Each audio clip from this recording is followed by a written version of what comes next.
Tammy Bryan has let me know that we are live on YouTube, just so that you're aware. Okay. I'm just making a counting to see if everybody, 1, 2, 3, I'm back. 4, 5, 5, 6, 7. We're good. Okay, that's what I was trying to figure out. Everybody's all over the screen. Okay, we're at 5. Welcome everybody. I'll call the meeting to order at 7 p.m. Do we have any changes to the agenda? Dave, do we need to add another executive session for personnel also? Actually, the purpose for executive session would be covered under the criteria that we've got on the agenda already, so we're good to go with that. Okay, great. Thank you. Are there any other changes to the agenda from any of the board members, additions? Everyone good with it? Give me a thumbs up. Great.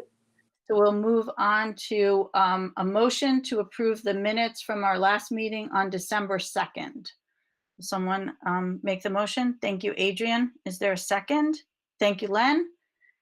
Okay, any changes, corrections to the minutes that anyone noted? No discussion? Hearing none. All those in favor of approving the minutes from December 2nd, please give me a thumbs up. Anyone opposed, please say no. Okay. Anyone abstaining? Okay. And then it's time for public input and announcements. Do we have any announcements that need to be made, Dave? No announcements that I'm aware of, Tammy. Okay. So then do we have some people that are here to speak to us? We do. We have potentially 4 folks signed up for public input. So in the following order, I see Kimberly Williams. She'll be first with us by video. Kara Fitzbochamp, I don't see any sign of, but Kara signed up second. Gretchen Gould, I believe, is with us by phone. Caroline Pinto, I'm not sure of her status, if she will be on the meeting or not. And then Stephen Abatiel with us by video, I believe. So up first, we have Kimberly Williams by video. Okay. Hi, Kimberly. Welcome. How are you? I'm good. Hi. Thanks for having me. So just to, since some of you people who are here to speak, you might have been watching us, but we have not seen you to have the pleasure to speak before us. So just everyone will have 3 minutes. I'll start the timer when you're ready to go, Kimberly. I don't know if you're going to take that long, but when there's 30 seconds left, I'll just kind of interrupt you to let you know that and just ask that you wrap up. Everyone wrap up within that time period so we can move on to the next speaker, so then the board can move on to its agenda. If you're ready to go, just please state your name and where you're from. Okay. Yeah, thank you. Kimberly Williams. I'm in Shrewsbury. I'm going to be looking at my other monitor on my notes. I'm a parent, a community member, and I've been helping to lead diversity, equity, and inclusion work in my organization for the last several years. I'm speaking in support of our district's commitment to equity. Equity is a commitment to offering resources and creating spaces so that all people, in this case, our students and staff, may not only feel safe and welcome, but they can thrive. It does not mean equal resources at all times for all students. It means being able to recognize what is needed and respond to those needs. When we have students who are BIPOC, students who identify as LGBTQ, or students of different abilities come forward with great courage to let us know what they need to feel safe and welcome, I believe our work is to listen and to respect their needs and to do what we can to create a space that allows for inclusion learning. And I believe our job is to offer the tools and support for these students to thrive. Recent actions and reactions have shown that we as a community maybe need to be more aware of our more vulnerable students. So equity work should not be controversial, in my opinion. It is about the fundamentals of a functional system. When a system neglects, rejects, and makes wrong the voices that have historically been silenced, that system will not stand. Our children are signaling to us that they need our support. They have shown courage, and in turn, I believe we need to show courage to respect their needs, whether we understand them or not, and show up for them to create safe, inclusive, and thriving spaces. Also, our state legislators have signaled to us their support for equity work in schools by unanimously passing a bill in 2019, both the House and Senate, signed by the governor, to create ethnic and social equity standards advisory working group for Vermont's public schools. So this is something that has support all across our state. Thank you. Thank you, Kimberly. And next is Kara. Are you on the line? I believe we have Kara with us, just joined by phone. I think I'm on the phone. Can you hear me? Yes. Hi, how are you, Kara? I'll I'm start good. timer if you're ready to start talking to us. Ready to go. So my name is Kara Fitz-Beauchamp, and I want to just thank the school board for all their diligent work, especially during this increasingly challenging time. I'm a parent and community member, and I center my work on creating a safer, more just, and equitable world. I just want to share my gratitude for the board's decision to expand and support the efforts of equity and inclusion in our school district. I'm disheartened that visible actions such as raising the Black Lives Matter and Pride flag are met with anger and misunderstanding of the purpose of that action, which is to elevate the visibility and safety of members of our community who are historically and currently marginalized, with often heartbreaking consequences. More importantly, BIPOC and LGBTQ students are bravely speaking up now and sharing their experience within this community and asking for their lives to matter. Especially as adults with the privilege to support youth, it's essential that we listen to their concerns and work hard to create a safer and more actively supportive atmosphere for their education and for their place in our wider society. The fact that there's been as much community pushback on this issue says loud and clear that more work needs to be done to make a safe and inclusive learning environment in school and a living environment in the greater community for everyone. Increasing our school district's efforts of inclusion and equity work is an incredible and essential opportunity to create the future and the present all our kids deserve. I want to thank the school board for acting with vision and compassion to serve all our students, especially those who are bravely sharing their truths with us. Thanks. Thank you, Kara. Tammy, next we have Gretchen Gould with us also by phone. Hi, Gretchen. How are you? Hi, this is Gretchen. Can you hear me? Yep, we can hear you. Go ahead. Great. This is Gretchen Gould. I have 3 kids in the school system over at Shrewsbury and also at the middle school. And I'm a teacher, I'm a volunteer, I'm a community member, and I just wanted to also share that I support what you guys are doing to strive towards more inclusivity and equitable standards in the schools. And I think it's super important, and I'm sad that people have been pushing back against that, but I definitely support it for all the kids and staff. And I also just want to say I've been really pleased with my experience over the years. I'm not somebody as a teacher, I should be, but I'm not whole hog like, oh yeah, school, it's always great. I actually look at it. I don't know.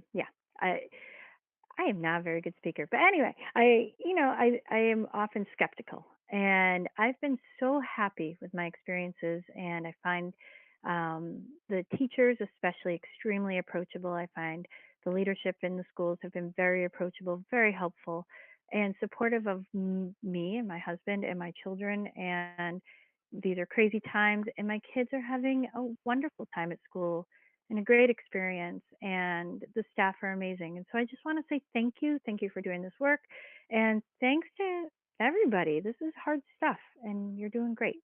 So you're going to get a lot of pushback, and that stinks, but keep fighting the good fight. Thank you, Gretchen. Have a nice night. Thanks, you too.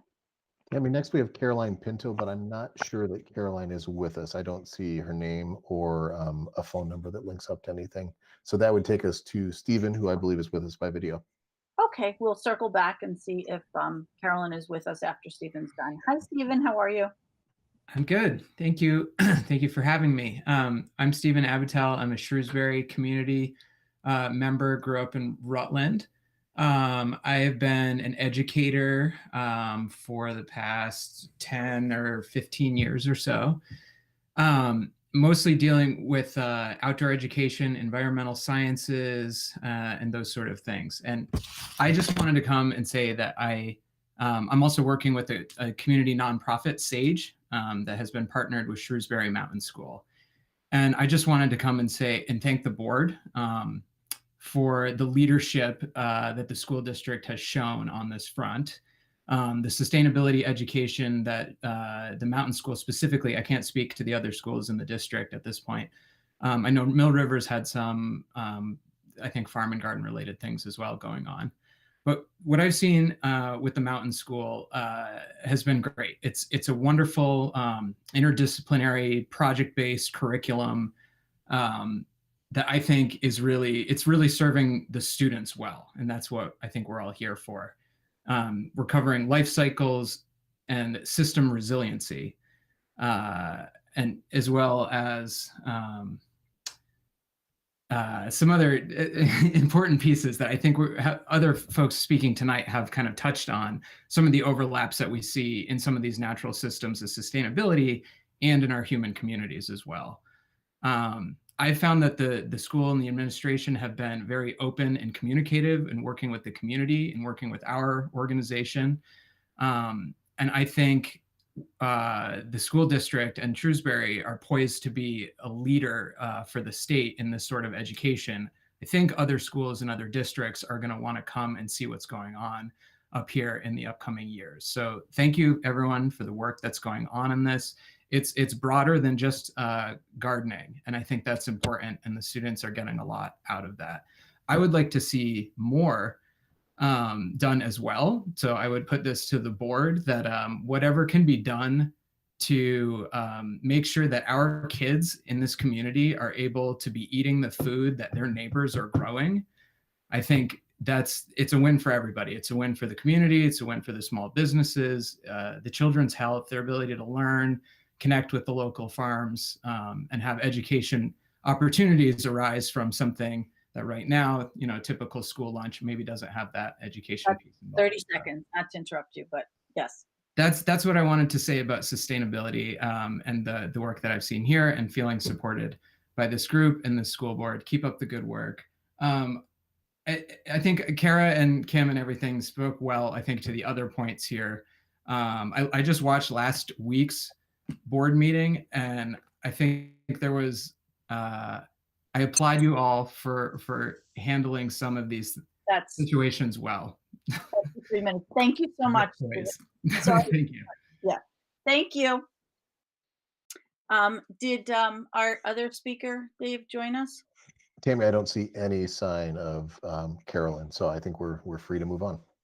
Okay, I want to thank everyone who took the time to participate this evening, and ask if you could please hop off now, and you can continue to watch the meeting on the YouTube so that the board can attend to its business. And thank you so much.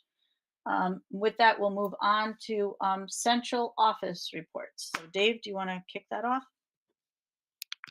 Yeah, you bet. My report that I shared with you was really recalling the information that we shared with the community last week about our plans for next week to not have school on Monday and Tuesday, and then for the week of remote learning after we return from the December break. To put it really simply, the logic there is that we're not able to control or predict the dynamics of how the multi-household gatherings will play out during the December holidays. But what we wanted to do was inject as much certainty as we could into a very uncertain process. So we do know that by determining that we do a week of remote learning after New Year's, that would give any 14-day virus course the opportunity to run its course after the Christmas holiday, at least. That's the logic and strategy. I would say that we are seeing more and more districts this week, even up to today, making that same decision statewide. My opinion is making the decision when we did and communicating it when we did is more helpful to families for their planning and more helpful to teachers and students for their planning than making it a decision on a day like today or tomorrow or Friday as we're approaching the week of Christmas. So we believe we made a good decision there, and feedback has been positive about how it was communicated and how the community's input was taken into account for sharing that. Just a quick segue that was not in my report. Looks like a big storm coming tonight. The question I've been asked the most today is, are we having school tomorrow? Here would be my answer for you. For the moment, yes. The storm does not seem sure enough in terms of what's going to land in the Rutland area to have made an early remote learning call. So in the event that at about 4:30 a.m. when Gary and I are on the horn with the road commissioners tomorrow, if we find that things are pretty mucky, it would end up being an old-fashioned snow day as opposed to the newfangled remote snow day. Don't know if that'll happen or not, but parents are usually used to those calls being received at their houses by 5:30 a.m. if in fact that is going to happen. So if any of you want me to give you a call when we're on on the horn with the road guys tomorrow. We'll reach out as soon as we can, but more to come on that. Great. Thanks, Dave. Any questions for Dave? Okay. Brian, are you with us? Absolutely, Tammy. Can you hear me all right? Yes. Yes. Well, in my report, believe it or not, at this point for the last couple of weeks, there are some updates that I've got that are kind of mundane and almost seem like business as usual at this point. It's kind of a nice thing. One thing I do want to highlight here with everybody is the first item in my report. 2 weeks ago, last board meeting, we were learning that there was a COVID-19 case at Clarendon Elementary. And I think it's worth mentioning that very quickly after that meeting on a Wednesday evening, Thursday, a lot of folks got to work and worked through a pretty rigorous process with the Department of Health, contact tracing, communicating with folks, and doing a lot of things to keep our staff, our students, and our community safe. And I wanna applaud Beth Younce, Fred Balastro, and Lisa Frenzoni for doing some huge work and having things lined up in a way that work, while it was hard work, it was very efficiently done. And I think that's huge. It's amazing that we were able to pull that off and have not seen spread in our schools from that case. So really cool thing to be able to report tonight. Are you still there, Brian? Questions Okay. on anything else in my report? Anyone have any questions for Brian? I see heads shaking. No. So no, but thank you, Brian. That is a great update. Yep. Thank you so much. Absolutely. Hi, Andrew. How are you? I'm doing well. Thank you very much. So I don't have too much to report. So as you saw in our seal report, really focused on a lot of long-term stuff right now. And then in addition to that, what I've really been working on is getting ready for the 2 professional development days for next week and working with a number of individuals to provide kind of a wide range of options so that teachers have some level of choice. And that also moves our work forward around proficiency-based learning, restorative practices, things like that. And so we've got all that all packaged up. Brian sent that out today in our all staff email. And then I'll just be kind of on standby next Monday, Tuesday to support folks in any way that they need. That professional development is going to be asynchronous and self-paced. So we develop these modules that teachers can engage in kind of at their own speed. Any questions? Any questions? No. All right. Well, thank you very much. Thank you. Hi, Coral. How are you? Tammy, well, thanks. So I don't have too awful much to report this evening. I did include in my report that we have just finished our annually required submission of the special ed child count, which is basically sort of the state's mechanism for counting how many students in the district receive special education. This is the first time like ever that I can remember that we've dropped below 100 students. Our child count actually shows in December 99 students. So generally our child count runs around 130-ish, give or take. So we are seeing a decline in our special ed enrollment, which is due to a lot of things. Some of those things are COVID related, some are not. But we do have a lot of families sort of fluctuating out of the district, which is mainly being attributed to changes in their housing situation and the availability of stable housing and things like that. So it's something that we're keeping a watch on, to make sure that our special ed numbers stay at the threshold where they need to stay. Other than that, though, we are staying very busy. We have the remote learning week coming up in January, the week of the 4th through the 8th. So we believe at this point that we have services all set for our special ed students. So we know what services they'll be getting and when and what those look like. So we will be ready for that. And we'll see what comes next after that. And that's all I have. Great. Any questions for Coral? Coral, I have a question for you on the remote learning. Will you have any children in the building, or will everyone be remote? For that period in January, that's a period where everyone will be remote. Really, the reason for that is, that strategy was really implemented as like a protective factor for everyone, and so because it is a protective mechanism for everyone, that's really what would need to be on the special ed side too. So for that week, we'll all be remote. Excellent. And Adrian has a question, I believe. Yeah, when you say the child count falling down below 100, do you attribute some of that to the fact that kids are not in person and teachers may not be able to pick up some of the deficits that possibly are there, and they're not giving forwarded on for testing? I mean, that's a little worrisome. No, I don't attribute it to that. This was actually students that have totally exited the district. It's not about the number of kids that we're evaluating, and so you're sort of talking apples to oranges. But I will say this: in the second half of the year, we will likely start seeing more referrals and be processing more evaluations. So even though that number is down pretty significantly, it's very likely we'll start to see it creep back up, and that's what I'll be keeping an eye on. Well, that's reassuring. Thanks. Thank you, Coral. Hi, Gary. How are you? Good evening, folks. Believe it or not, it seems that the transportation department and the custodial group have settled into a nice routine at this point. Hate to say it, but things seem to be going fairly well. We're looking forward to the break, but things are going well at this point. The oddity for us at this point in time is the end of the year scurry to try to get a lot of the larger projects done by December 31st so that we qualify for our what's known as the IAQ grant funding that we've received from the state.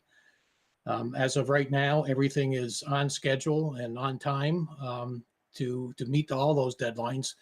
There is a fairly detailed breakdown of the project's components within the report, but I'll be glad to answer any questions anyone has.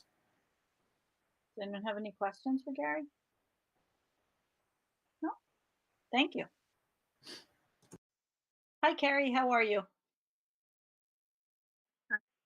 I'm fine. Can you hear me okay? Yes. Okay, thank you. A little bit of a technical glitch, but this works. So this month I decided to give you a bit of a deep dive into after school. It's a little lengthy. I'm obviously not going to go over all of it, but a couple times a year, I feel like it's valuable for you to actually see a lot of details across programs that help you see both, again, differences across our site, but also some of the common themes that we're working on. And in terms of those common themes right now, I want to just kind of mention 3 different areas that all reflect needs that our students have. That's really what we try to be about, is meeting certainly family needs through providing childcare, but also student needs. One primary need right now a lot of our kids have is in the area of social emotional learning. You know, they're stressed. We need to help them learn to manage stress, not be as anxious. And so within that, you'll see there's a Zen art program. We have yoga that we're offering. Tracy Tinsley is doing school community and gratitude, where kids are doing gratitude jars, because when you're feeling thankful, you can't really be too stressed or unhappy. And one of the highlights of the social emotional piece, I think, is we've actually been able to offer individualized counseling to students and families. And I'd really like to recognize Paula Reynolds as far as that area. You know, she not only does a dynamic job during the day, but we have her as part of our after school team. And so she's really working with our kids and families. And when we're remote, she will also have some of those opportunities as well. A second area is just I don't mean to minimize learning needs, but the normal learning needs of our students that actually have been accentuated by the pandemic. So beyond literacy, ELA, basic math, you'll see a lot of STEM kind of going on, a lot of enrichment going on, a lot of integrated enrichment going on for our kids across all sites. The third area is really nutrition. We're really seeing a lot of hungry kids, not only because we have them now for 3.5 hours versus 2.5, but just hungry going home. So we're really working on supplementing snacks. Cheryl Maneri in Wallingford is working with the Vermont Farmers Food Center with a program called Everybody Eats. And I've actually prospected 3 grant possibilities I'm going to be working on over the holiday that'll get us some additional funding, not only for after school, but for after school for the preschool programs that really have some of the same needs that we do right now in terms of just getting us some nice private money, Stan, nice and easy to manage. Not a lot of paperwork involved, but I'm going to be working on that, prioritizing that. So that's my report for this month. Any questions? Great. Any questions for Carrie? Carrie, thank you for doing that. I appreciate that. Sure. Thank you. Okay. Oh, Adrian has a question. No, she doesn't. No, that's the clap. Oh, okay. Thank you, Carrie. Okay, thank you. Hi, Stan. How are you? Oops, I am good.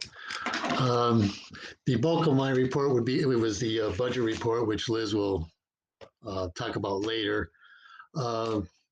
Just a couple of points on our current year status. So right now we are at a estimated deficit of about $302,000, which is well under our budgeted deficit of $600,000. So we're still okay there for the current year.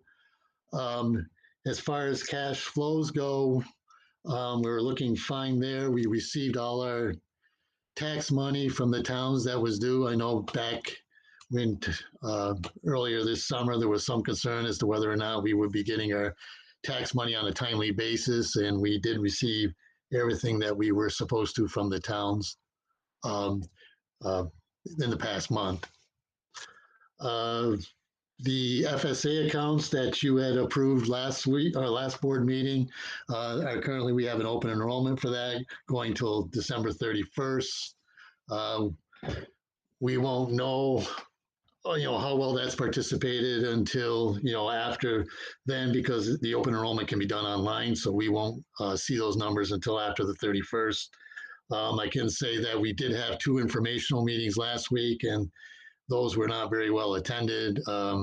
We had nobody at one meeting and 3 employees attend the second meeting. That's all I have for now. Thank you. Okay, thank you. Any questions on that?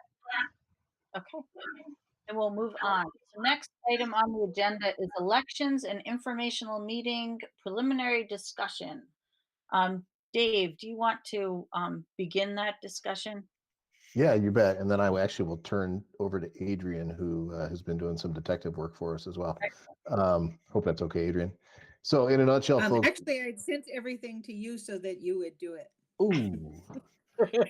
Shot down. All right. So in a nutshell, it'll be good for us to sort out how we want to approach 2 things. First, our annual informational meeting, which is according to our bylaws scheduled for the 4th Thursday in February.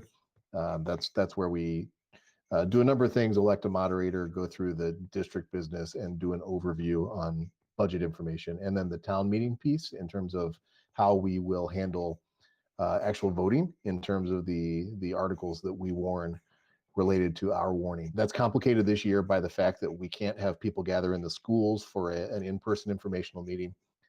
There has been some guidance that has come from the Secretary of State's office, the elections realm, directing districts in general how to handle that. And then there's the question of how does voting occur for a scenario where we would need to warn things that will probably be tied to mail-in ballots potentially, even though that has not officially landed quite yet. And the question of how do we gather and commingle ballots, which we're required to do in order to work on our district voting. So there are a lot of things up in the air. There are a couple things that we are able to be thinking about and that you could even possibly take action on tonight if you'd like. So one, Adrian's been doing some research and looking into the ability for us to access a vote tabulator, which is the electronic means of tallying votes. What that would require is some training. It does require some financial investment, although it is not, very prohibitive or excessive. And we would have to make sure that our ballot was structured in a way that met the needs of what the machine needs in order to be able to count those votes. And then there's the logistic piece of how do we collect ballots from the various towns so that they can be commingled and brought together with ours. The other items that we could possibly take action on, and if you'll bear with me, I'm looking at a resource provided by a colleague of mine in a different district. We could take action tonight if you were interested in doing so, to have two things happen. First, pursuant to what's called Act 162, which is what directs some of the dynamics around the upcoming election, we could declare that our annual meeting will be done remotely and use Australian ballot voting for all articles. Now, what that would mean, if you think about what our normal annual meeting looks like, one of the first things we do is elect a moderator. That would mean that our moderator, who was elected last year, I believe that's Grant Reynolds, is our current moderator, continues as the moderator up to town meeting day, when the actual official voting would take place. And even the ballot items that we normally would address in that annual meeting would need to go on our warned ballot and be voted on town meeting day. I hope I'm making sense. The other thing we could do is make an official statement, even though this already exists, that in accordance with our bylaws, all the articles presented for 2021 town meeting, that our stuff needs to be commingled before we count it, just to kind of declare that would be the process we would follow in accordance with the way we're already set up and structured. So Tammy, I'm going to turn it back to you just from the standpoint of process. I suspect there's some conversation that the board probably wants to have about what it wants things to look like, and then we could potentially get to action items. And if you'd like me to craft some wording around some possible motions, I'd be happy to do that as we're going along with the conversation. That could be helpful. Thank you. So folks, what do we think? Are we in agreement that in light of the legislative directive or suggestion that any items that should be voted on by Australian ballot? How do we feel? Adrian? I'm not really sure how we could conduct the annual meeting. I mean, we could just have a giant Zoom meeting. We don't normally have a whole lot of people that come. All of the positions that we vote on would then have to go on a paper ballot, correct? Including clerk and everything. And those people would just hold over, because we obviously have to have a clerk to monitor the tabulator or counting and all that stuff. Right. Do we know if everybody wants to stay on? That I don't know. Dave, do you have any input on that? Whether our moderator, clerk, and treasurer are interested? Yeah, have no idea, but that would be an easy reach out for me to do, to connect with the current moderator, clerk, and treasurer to square that away. So that'd be something we can resolve in a day or so. Yeah. What I think we should also make up our mind quickly, just because the clerks in the towns will need to know what kind of ballots they'll be sending out for us. Right. Like, will we have a tabulator ballot or a paper ballot, that kind of thing. Is there a process that we have to go through to get the tabulator? I mean, we have to tell them that we want to rent it. They will deliver it. They'll pick it up. They'll train us in using it. It's basically $2,000 to do an election that way, just for the equipment, without costing the ballots themselves. So it's $1,500 for the tabulator, $500 for the programming and training. And then ballots cost 25 cents a piece, and they are heavy. So there may be towns that are sending out ballots to everybody, although I doubt it, because select boards are usually pretty careful with cash. So they'll probably do it the same way they always do for absentee ballots. But those tabulator ballots are that's heavy paper. So I imagine it'll add another 20 cents, 25 cents to each envelope. I didn't get to the post office to weigh it. I actually got extra ballots and everything to weigh out. So I'd have an exact number by next meeting. So, I mean, it'll be a few $1,000s if we do it that way, but it'll be fast. And alternatively, we could still use a tabulator. Julie Sharon in Wallingford offered us the use of their tabulator after they are done with it on election day, which could be, 8:30,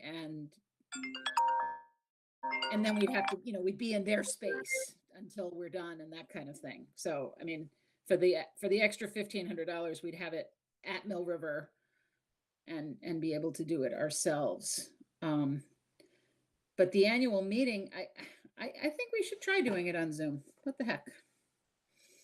The problem that the only question that I have, and that would probably be a question for our clerk, is we have to make sure that anyone who votes at the meeting has been signed in and is a registered voter.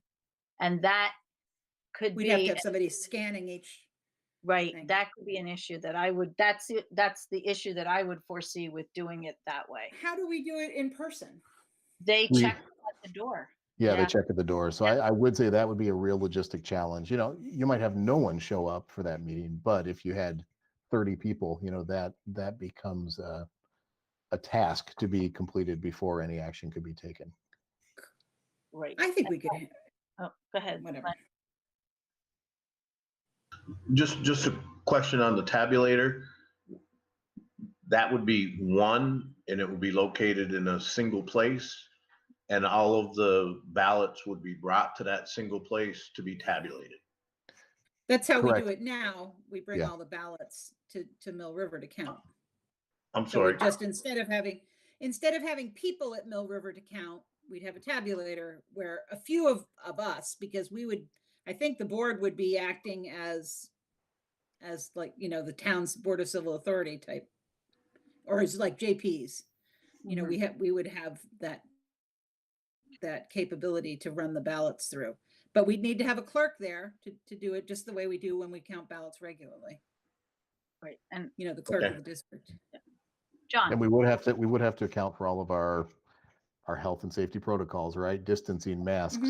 In that case, you'd probably have gloves involved. You know, there's a lot of precaution and just logistic work that we would do to make that work. It works so for the towns. I mean, it wasn't bad on election day, and we ran a lot. I mean, all the towns ran all the ballots through tabulators except Tinmouth. Tinmouth didn't have a tabulator.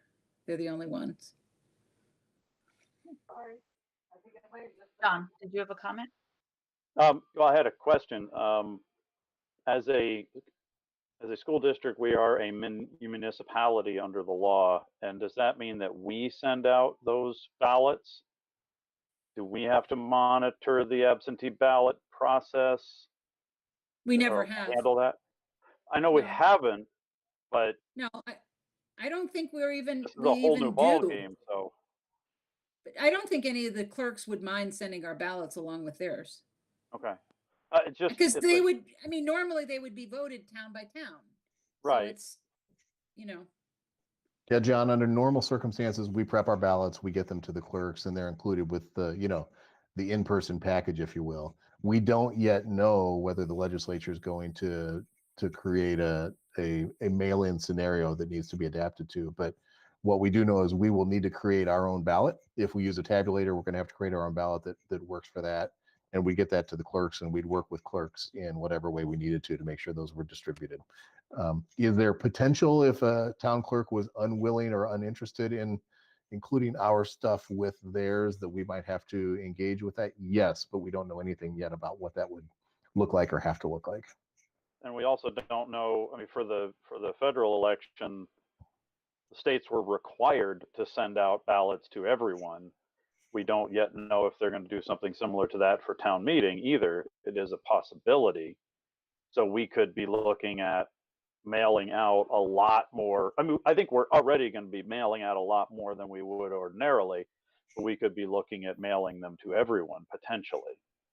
John, I think the reason that the town clerks don't expect that to happen is the federal election, though that mail-in initiative was paid for with federal dollars.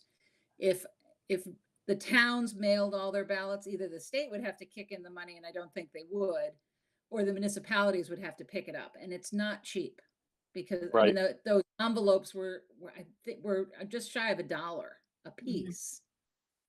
Well, it wouldn't be the first time that the state has given us an unfunded mandate.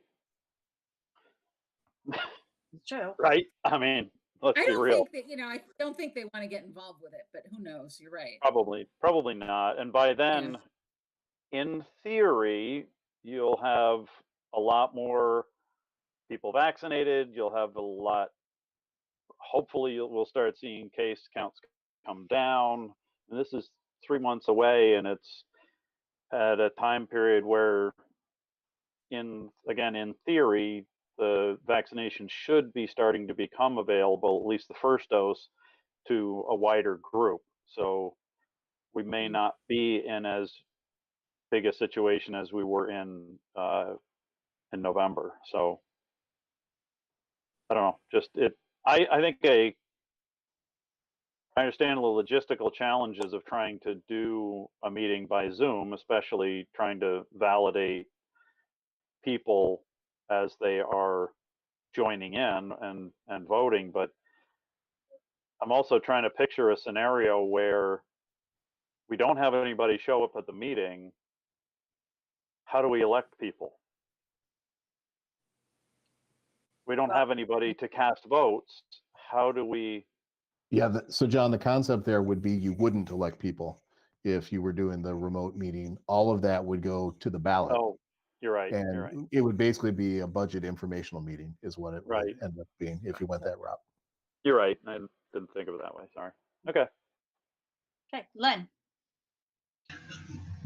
By law, do we have to provide an opportunity for public input in terms of at the town meeting? I mean, it's an opportunity for the public to speak. Do we need to provide that opportunity? Which I guess kind of goes back to what John was talking about is, do we have to provide some sort of opportunity for people to speak? And So Len, are you referring to our annual meeting of the district or the town meeting in all the towns? Which are you referring to? The town meeting. We have no obligation at town meeting as a unified district. Our legal obligation is at our annual meeting, the fourth Thursday in February, where we have to do the budget, informational meeting, if you will. Or if we were doing a bond, we would also have to do like an informational meeting on the bond, that type of thing. That's where the public has its chance to hear and ask questions about our budget item. John. What about at our annual meeting? I mean, normally, as we go through all of the different items, we say, Grant would read the text, and the question is, does anyone want to speak on this? And it's open to the floor to anybody that's present. Right. I think that may have been more what Len was trying to get at. Yes. Correct me if I'm wrong, but that's the part of it where we do open it up for the public to speak. And are we still going to be obligated or required under the law to do that somehow? Thank you, John. That was my question. Yeah, Better John, we can look into that more. I guess as I think about it, we're still going to have a warning that's going to have all of our articles. And we could still, Grant Reynolds is our current moderator. So in that context would still be our moderator until a new moderator is elected. So Grant could and would walk through those articles and give people the opportunity to ask the questions. We just would not have the voting in that context because we would assign that voting to the Australian ballot process if we went down that road. And is that comment period, just trying to think this through, think out loud here. That comment period is not solely for voters of the district, I don't think, right? I mean, members of the You press have to be can ask given permission to. Right, but it could be a member of the press that asks a question. It could be anybody, right? I mean, I They don't don't know. have to be given the right to speak. Yeah. The people at the meeting have to allow them to speak. The townspeople have to allow them to speak, or in this case, the district people would have to allow them to speak. So we would still have Remember to in have Kelly- some way of validating everybody who speaks, of Or you just cataloging let and everybody validating. speak. Or you just let everybody speak. You can give them permission. I mean, Right. Well, and I think you'd have to have someone assigned, if you will, when someone begins to speak, to identify themselves and where they're from specifically, and someone is going to have to write that down, is the only way I can think of it, and so that it can be fact checked later if need be. That's just my You thought. know, we can get copies of everybody's checklist and do that on during the meeting. It's not that hard. I mean, the checklists aren't that long. You just get it, and if somebody wants to speak, you can say, "Are you a resident? Are you whatever?" And if they're not, or you say blanket that yes, they can, but you can say you are a registered voter by checking the list. They're public lists. Right. Andy, you had something to add? Question? There we go. The annual meeting is not necessarily a time for the citizens to speak their mind, to give a presentation. It is questions and answers. That's it. So we don't have to necessarily concern ourselves if they want the public forum. That's not what it is. No, correct. It's questions with regard to the items on the warning. That's questions you're allowed to speak to. As moderator, that's what Grant would keep them on task. Sure would. And who else? BJ. Is there any reason why we can't have a sign-up process for it? Like pretty much most other events, or even how we handle school board meetings and comments? Well, BJ, my only response to that would be we are legally allowed to require a sign up for public comment, but we wouldn't be able to require someone to sign up to attend a public meeting. We have to keep those barriers down. So if somebody didn't have the capacity to sign up per se, whatever that might look like, we still would need to have open access for them. I want to point out, Tammy, I'm seeing Liz using the hand raising function on Google Meet, so that's this little thing that shows up in the corner. So I just want to make sure that you do that. I'm working through. Liz, go ahead. It's all good. I think BJ actually asked my question. I was thinking more in terms of, is there any reason we couldn't have a live streaming video meeting and folks could call in? The call-in, I think, it could be problematic though, because we have no way of visually confirming that the person who's calling in is who they say they are, as if we're doing voting that way. That's the issue that I would see. I could call in and say that I'm Jane Smith from Shrewsbury, and if there's a Jane Smith on the list, you have no way, if I'm calling in, to know that I'm actually Jane Smith, because nobody sees my face. And I mean, that would be my concern, and I would think an issue for voting purposes. So it's a good point. Yeah, John. But if we're not voting at this, if we're not actually taking votes, then that's not really necessarily an issue. And the other thing is, I don't think any of us knows every single person in our towns to be able to know that Jane Smith's face goes with Jane Smith. So, and we're not asking for ID. So, I think I think just the work of trying to keep track of everybody that is present and everybody that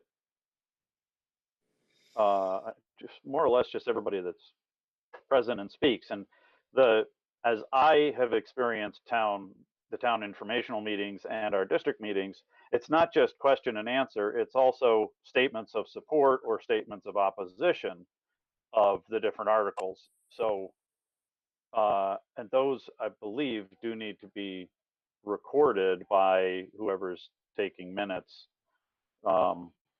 Those names have to be recorded. The rest, I don't believe, has to be, the attendance doesn't have to be recorded, just people who speak, in this case, since we're not voting. That makes sense? Makes sense. What I'm hearing from, if I can try and pull us back together, what I'm hearing generally from folks is that we would be open to having our informational meeting via a Zoom type platform, but restricting all the voting to Australian ballot. Would that be kind of what I'm hearing? This way we know. So does someone want to make a motion to that effect? And Dave, yeah, Tammy, I actually just shared with the board a sample motion, and I see BJ has opened it. So I don't know if BJ's willing to just make that simple motion and see how you guys feel about it. Thank you. I guess you want to read it out loud though? Yes, I will read it out loud. Okay. Pursuant to Act 162, I move to conduct the Mill River Unified Union School District 2021 annual meeting remotely using Australian ballot voting methods for all articles. Okay, is there a second to that motion? Thank you, Adrian. Any discussion now? Additionally, no? Okay, so all those in favor of approving that motion, please give me a thumbs up. Anyone opposed, please say no. And anyone abstaining, please indicate. Doug's abstaining. Okay. And George, yes. Are you abstaining? No, I'm not abstaining. Point of clarification, are you going to do Australian ballot for the election of moderator, secretary, and all of that? And All items that are voted on in the warning would be voted on by Australian ballot. so then you have to have some way to announce who's the candidates. I mean, you need to have, when you run for town office now, well, you just take out a petition. Now all you need is a intent, but if you're going to do Australian ballot for those positions, you got to have some way for somebody to say, hey, I'm interested. This is true because we do our nominations from the floor. You got it. Okay. Any thoughts on that? Spoken Yeah, like we a wouldn't former have- moderator, George. We wouldn't have time to get the names on the ballot if we waited until the annual meeting. Because we'd have to have the ballot questions ready by, I believe, mid to very late January, a month before our meeting. I think that you may be reduced to having to have a similar approach that you would in the town, but you got to get it out to the public that this is what we're doing. And if you want to run, fill out this form or whatever and turn it in by such and such a date.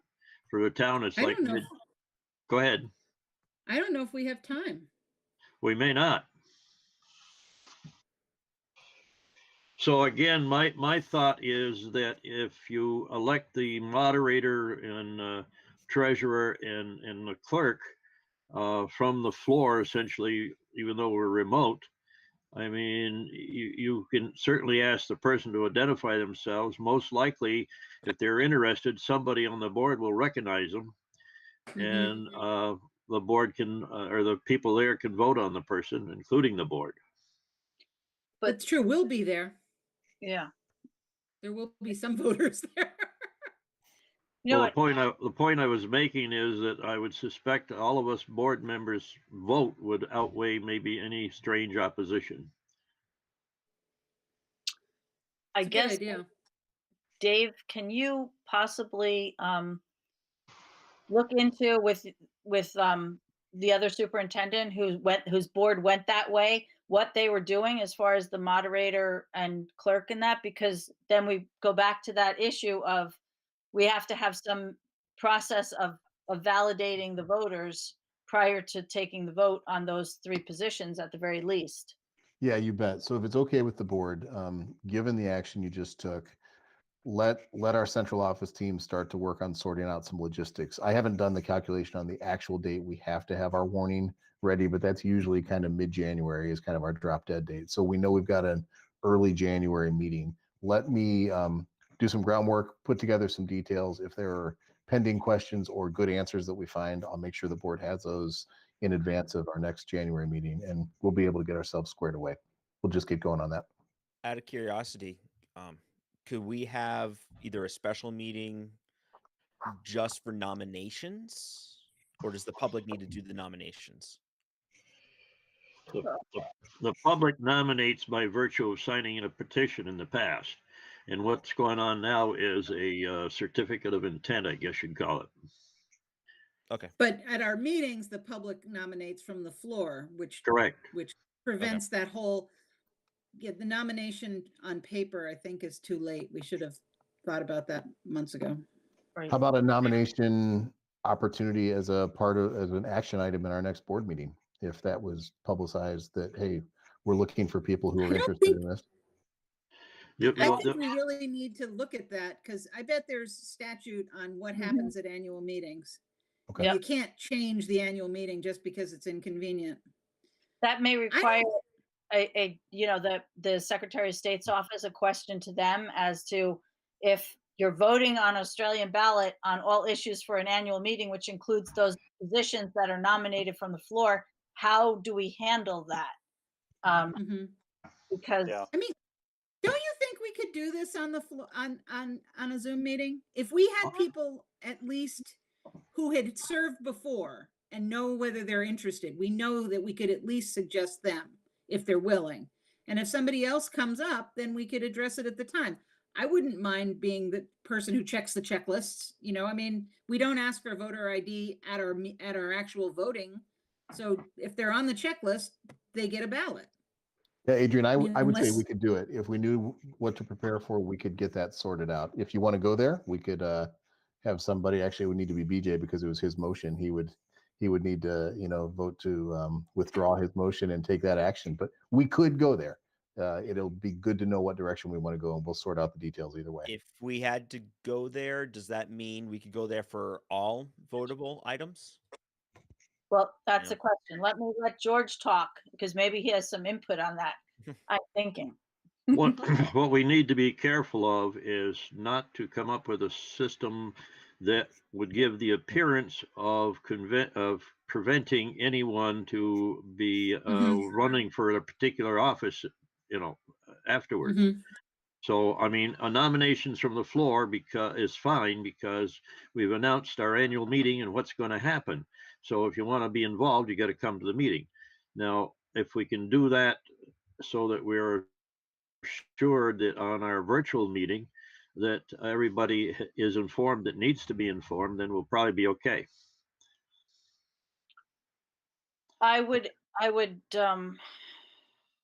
don't know what I would ask. I would say that, does BJ, I don't know, do you want to withdraw and amend your, am I hearing that it's only with regard to those 3 positions, the rest of the items, which would be like surplus and such, right? And The items that are normally Australian ballot items would remain, so status what quo. else do we do from the floor? It's just those 3? Moderator or treasurer. Yes. It would Okay. be just Positions, yeah. it would be just those 3 positions. And I think in our case that they don't have to necessarily be on a voter checklist. They have to be citizens of the town for school purposes, if I remember correctly. I may be wrong on that. So I'll simply go ahead. No, I think to nominate them, you have to be a resident. Yes, but what I'm saying is you don't have to be on a voter checklist necessarily for school business. To be the moderator, clerk, or is that what you're saying, George? Yes. To occupy the positions, not to Yes. vote, not to nominate, vote on it, but to Yes, nominate. yes. Yeah. So I leave it to Makes you. sense. I leave it to you. You want to leave the motion in place until we get some more information? Do we want to withdraw the motion and the vote? What do we want to do, folks? Can we just table it until next meeting? It's been voted on and passed. I think we have to do something with it. We have to rescind it and table it or something like that, I would imagine.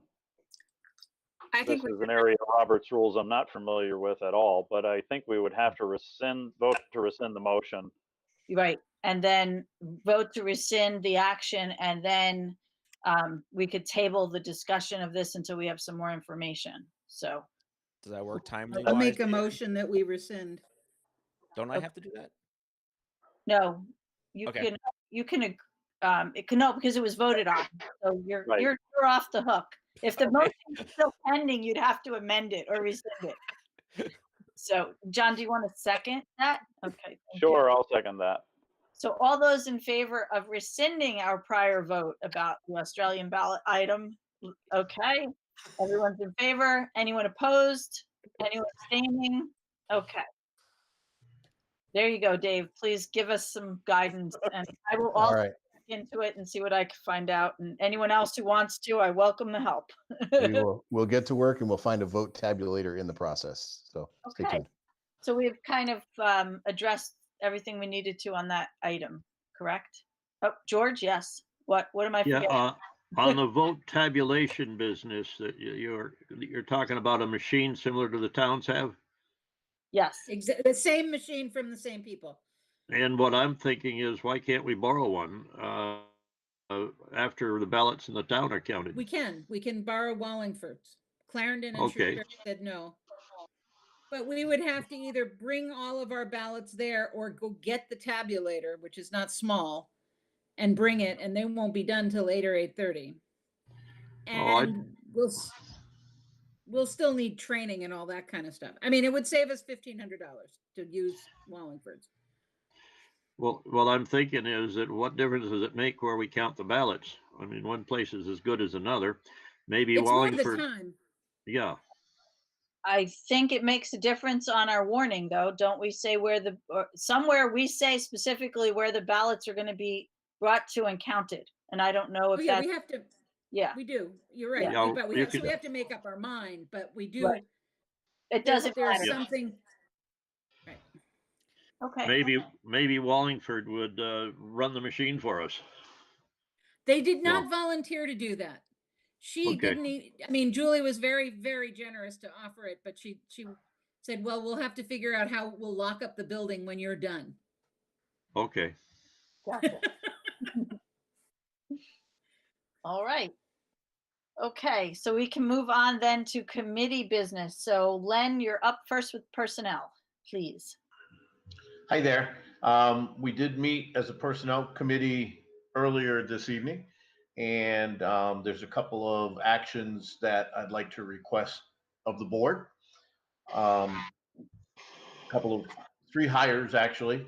So I'll make a motion to approve a letter of employment for Terry Harrington, 1.0 full-time equivalency, support staff, custodian at Shrewsbury Mountain School. Is there a second? Thank you, BJ. Any discussion? All those in favor of approving the letter of employment for Terry Harrington, please give me a thumbs up. Anyone opposed, please say no. Any abstentions? Okay, well, welcome to Terry to our Mill River community. Number two, I'd make a motion to approve a letter of employment for Kiera Naughton, 1.0 full-time equivalency, long-term substitute, support staff as a general education paraeducator at Wallingford Elementary School. Okay, is there a second to that? Thank you, Liz. Any discussion? Hearing none, all those in favor of approving Kiera's Naughton's letter of employment, give me a thumbs up. Anyone opposed, please say no. Any abstentions? Okay, welcome, Kiera.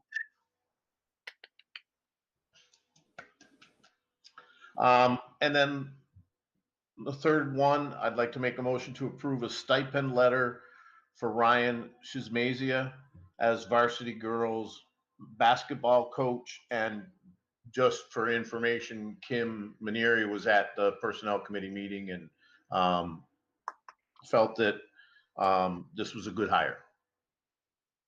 Okay, is there a second for that? Adrian, thank you. Any discussion? All those in favor of approving the stipend letter for Ryan Shizmania, please give me a thumbs up. Anyone opposed, please say no. Any abstentions? Great, welcome Ryan. We look forward to having you as part of our community. And lastly, for position postings, bus driver is still there. And the next personnel committee meeting will be June, but yeah, June, don't I wish? Okay, winter's over, it's now June. Isn't it nice? January, now we changed it. Is it the 5th or 6th or 4th? 6th, January 6th. All right, thank you. That at 6 o'clock. Okay. Thank you, Len. So policy, BJ. Yeah, so we talked a little bit about the E13 prevention of sexual harassment policy.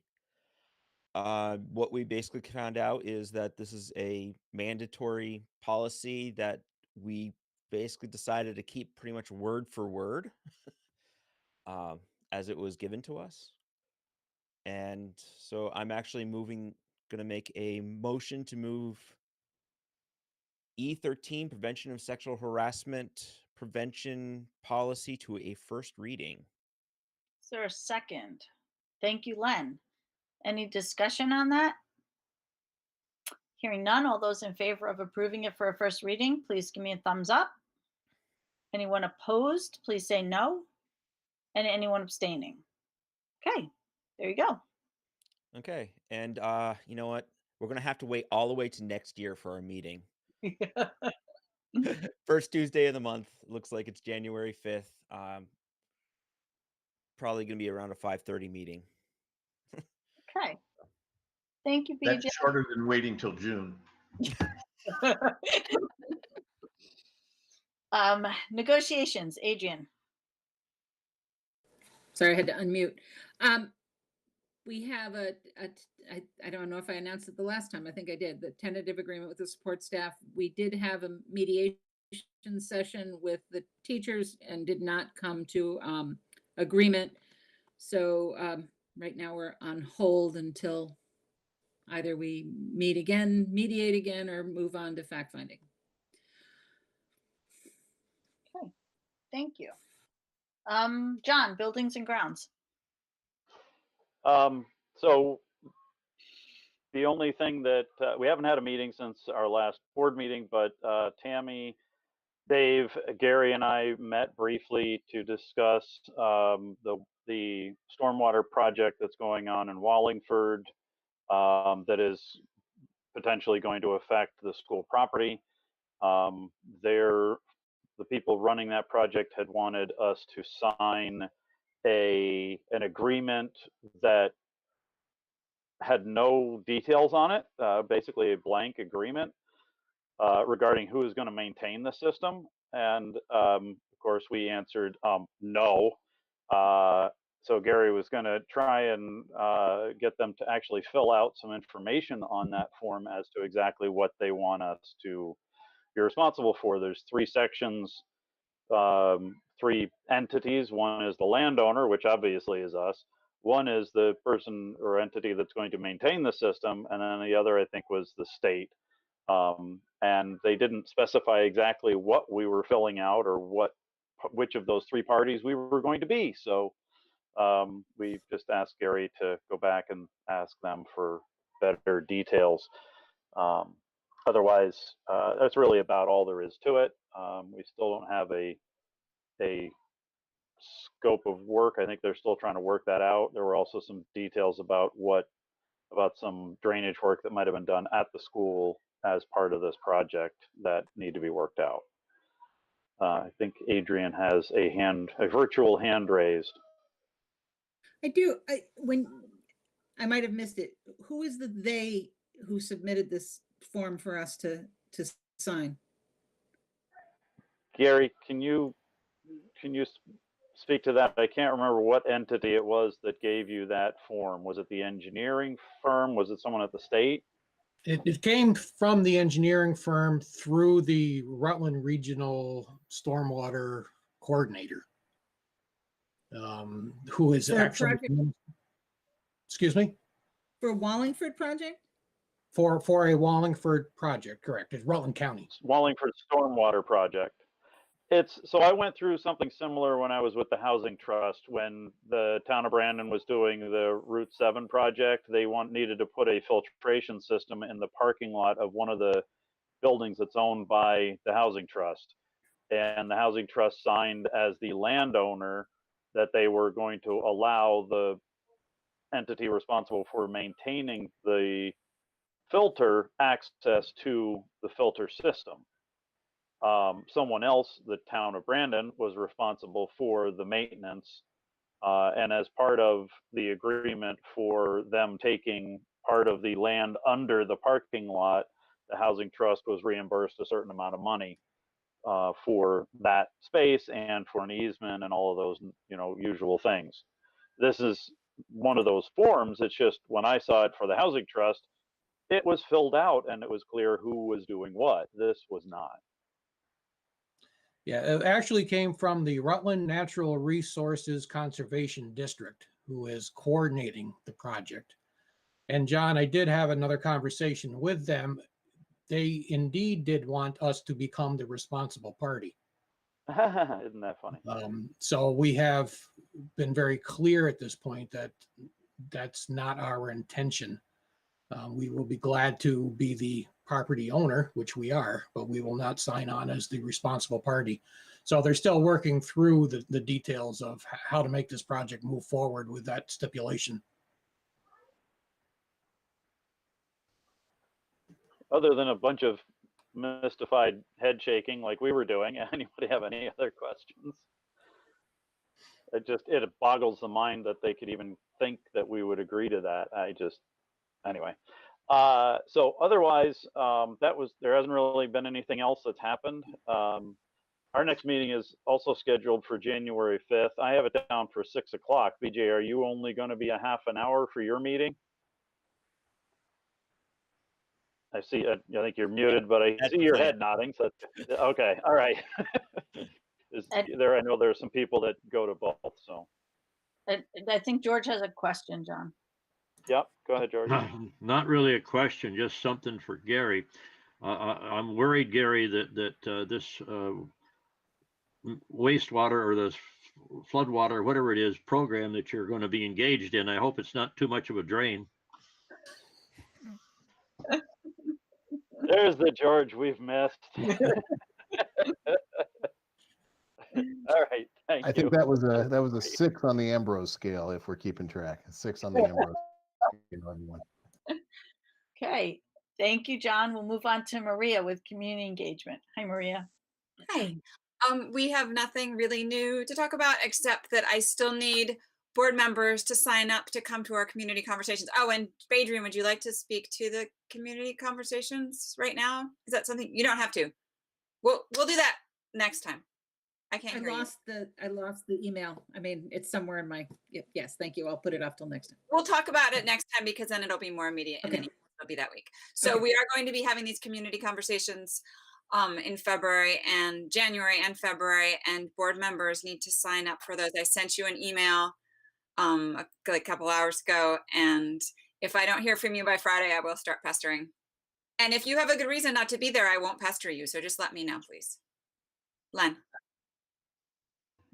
Just a question, Maria, are you going to set up these meetings and send us notifications so we just show up? Absolutely. Okay. Yes.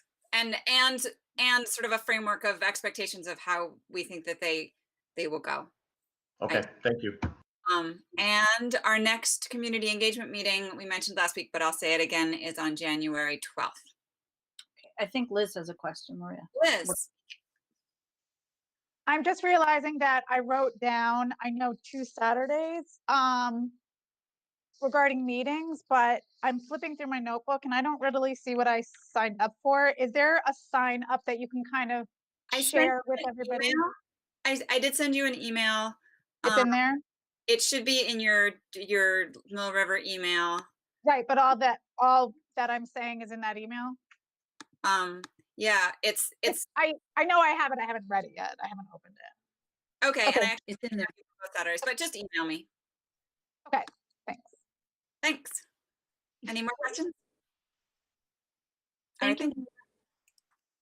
Okay, Liz, we'll move on to you for finance, and then if you and Stan just want to take on and go right through to number 8, which is the budget discussion, I will just let you do that. Okay. Good evening, everyone. I will start with payroll orders for approval this evening. First, I have regular payroll dated December 4th in the amount of $549,552.92. We have special payroll dated December 7th in the amount of $1,844.05. We have buyback board dated December 11th in the amount of $92,300. And we have regular payroll again dated December 16th in the amount of $4,663.92 for a total of $648,360.89. And I will just say that buyback is insurance buyback. And next, I have pay orders as follows from the general fund in the amount of $55,599.36. Also from the general fund in the amount of $7,479.22. From the lunch program, $3,520.03. And from our after-school program in the amount of $301.43 for a total of $66,900.04. And I move that we accept payroll and these pay orders as presented.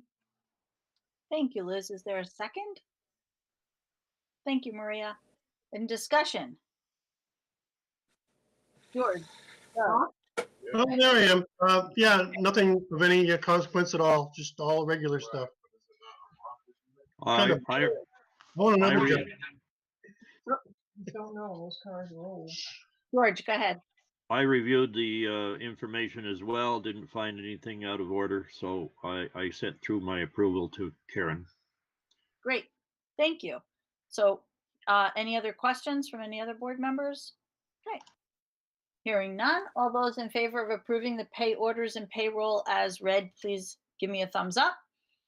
Anyone opposed? Please say no. Any abstentions?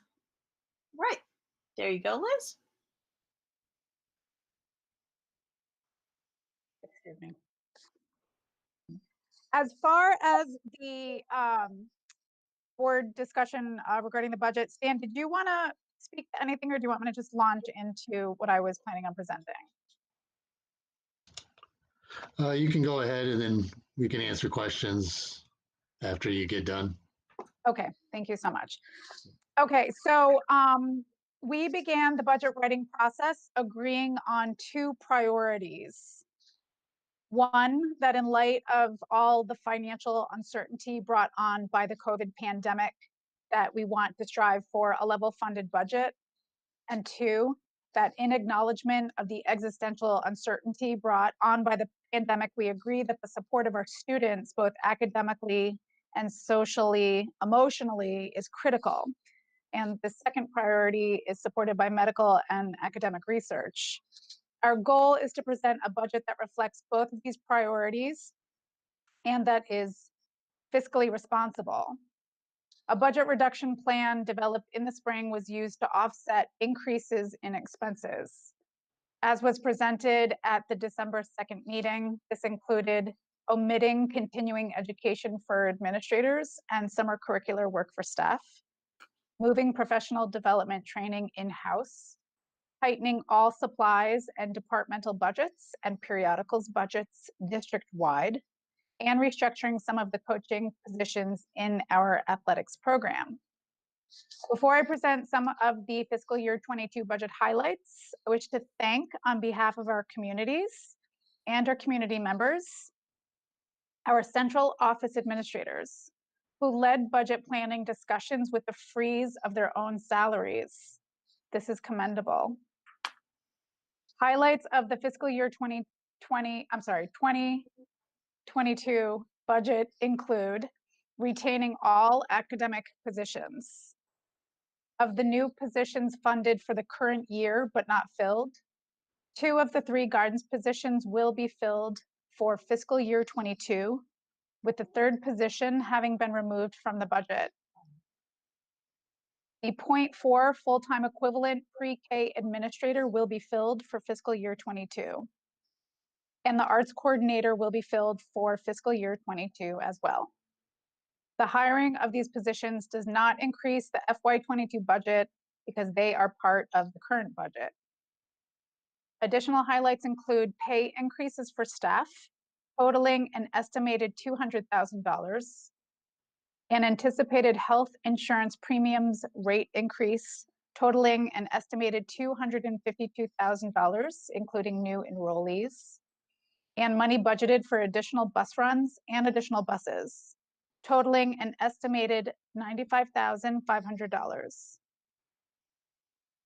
The overall expenditure budget is up $32,854, or 0.17%, less than 1/4%.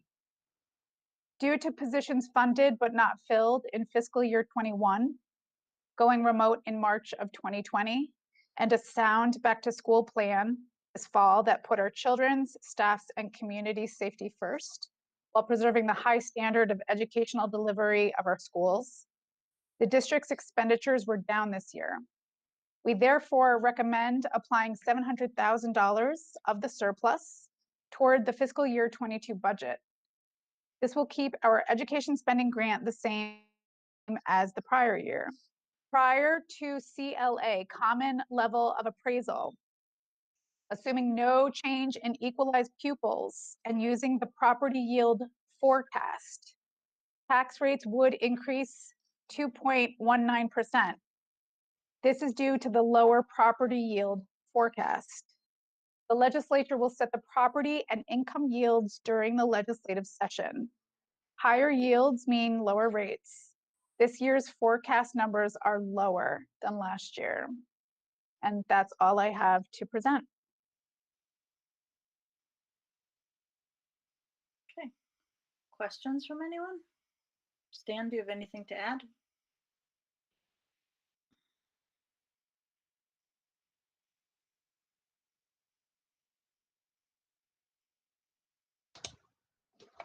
Sorry about that. I was just looking at an equalized pupil file that Brad James sent a little while ago.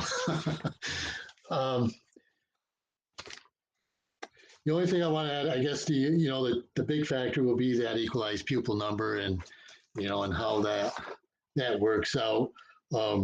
Right now, we're assuming there's going to be very little change with that number, but we don't have the final factors that are involved with, like our poverty level numbers or the equalization ratio that they use. Last year, they used a 94% equalization ratio. That varies each year. So what that ends up, will be the final determining factor of where that EP number. It shouldn't be too much of a difference. That's what I hope, because our ADM, because it will be lower, it is lower for FY21. We will be using the FY20 ADM number in the calculation twice, because it's an average of 2 years.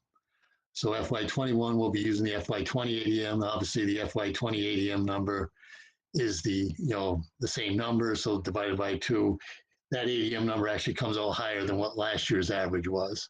So hopefully, even with the adjustments that made, we won't go lower than that EP number. So right now, we're looking at, with the target of no increase in our education spending, a 2.19% increase in the tax rate. Now, I was at a meeting on Friday, and Brad James had stated that that number, or the yield that the tax commissioner had released, was the worst case scenario. He said he's actually gotten feedback from other school districts that are going to go back to the drawing board regarding their budgets, and quite a few responses that they will be lowering their education spending requests. Now, this has kind of been the pattern in the past where, people sharpen their pencils in regards to education spending, and then the legislature sets the yield at a higher rate than that was originally suggested by the tax commissioner. And right now, that looks like to be the same case. But, we have to use we're using what we have right now, and right now is the worst case scenario. Dave had mentioned, what would it look like if, the numbers came in a little worse than what we were expecting? How much, would $100,000 drop the tax rate? If we cut another 100,000 from this budget, it would lower the tax rate by 1.2 cents. So roughly, another $250,000 of cuts would get us, to an absolutely no increase in the tax rate. And that's basically what I wanted to just add in regards to what Liz had stated earlier. Great, thank you. George, let George go first if that's okay, Dave. Go ahead, George. Just a quick question. When is the expectation of more solid numbers due? Or I can answer that. So common level of appraisal is due anytime now. And as far as tax property yields and income yields, my understanding is that will happen after we vote in March. Yep. We don't have a date. We don't have a date on that or an estimated date. Okay, thank you. Okay. Dave. I'm sorry, go ahead, Les. Oh, yeah, go ahead, Sam. Well, I just wanted to add, with the equalized pupil number, we might have a preliminary number within a week, which would help. Okay, thanks. Dave.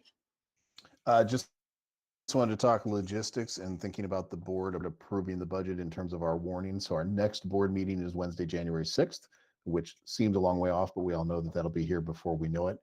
The window for us to put our warning out for our annual meeting has to go out between the 16th and the 26th of January. That's our window.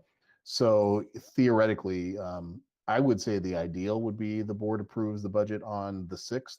However, you could wait until the 20th if you needed to, and we could still get the warning out in time, or you could even do a special meeting kind of in between on, say, the 13th or so, and we'd be in more than good shape to get that out. So we've got some options on approval if you're seeking more information or want to hear any other variations of anything. But I would propose that we add that to our January 6th agenda for possible board approval.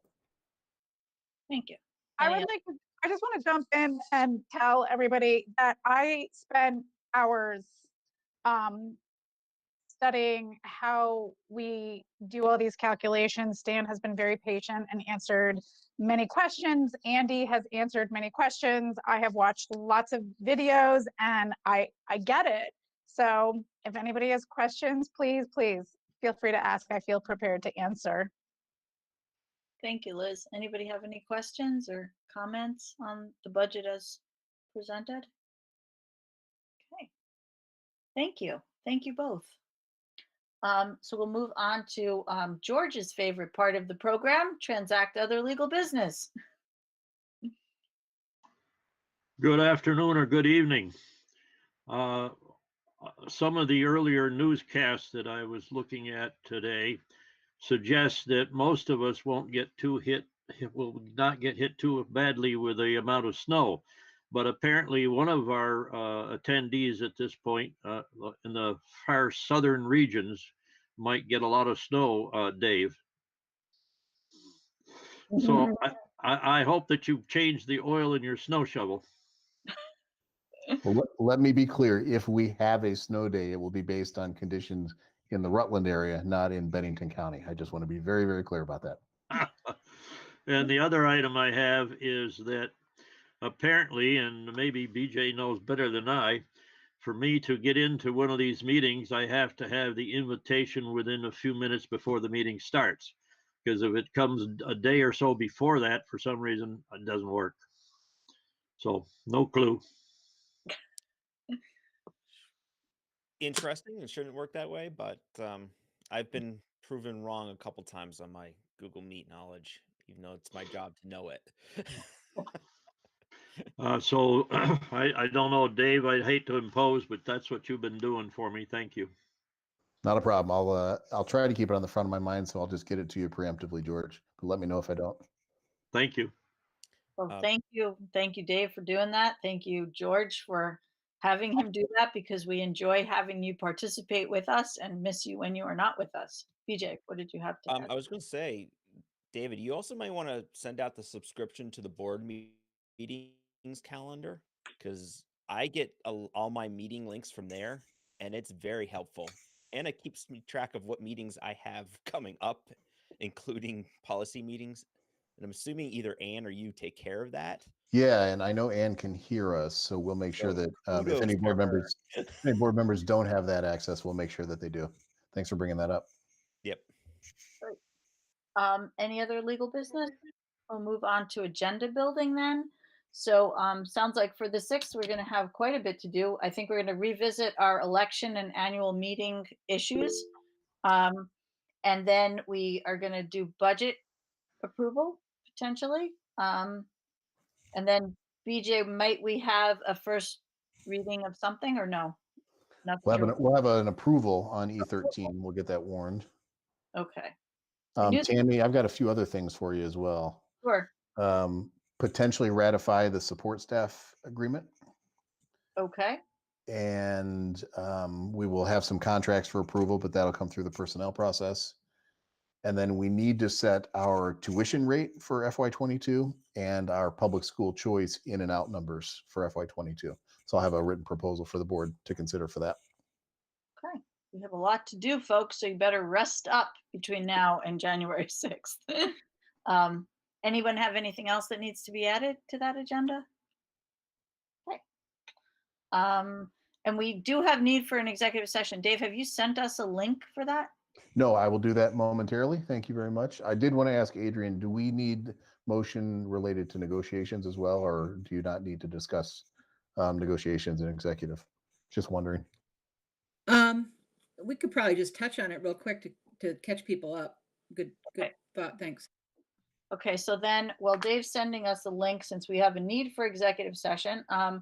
For the contract negotiations, we need 2 motions, folks. We need someone to make the motion that there's a detrimental finding, put the board at a disadvantage, and Adrian will make that motion.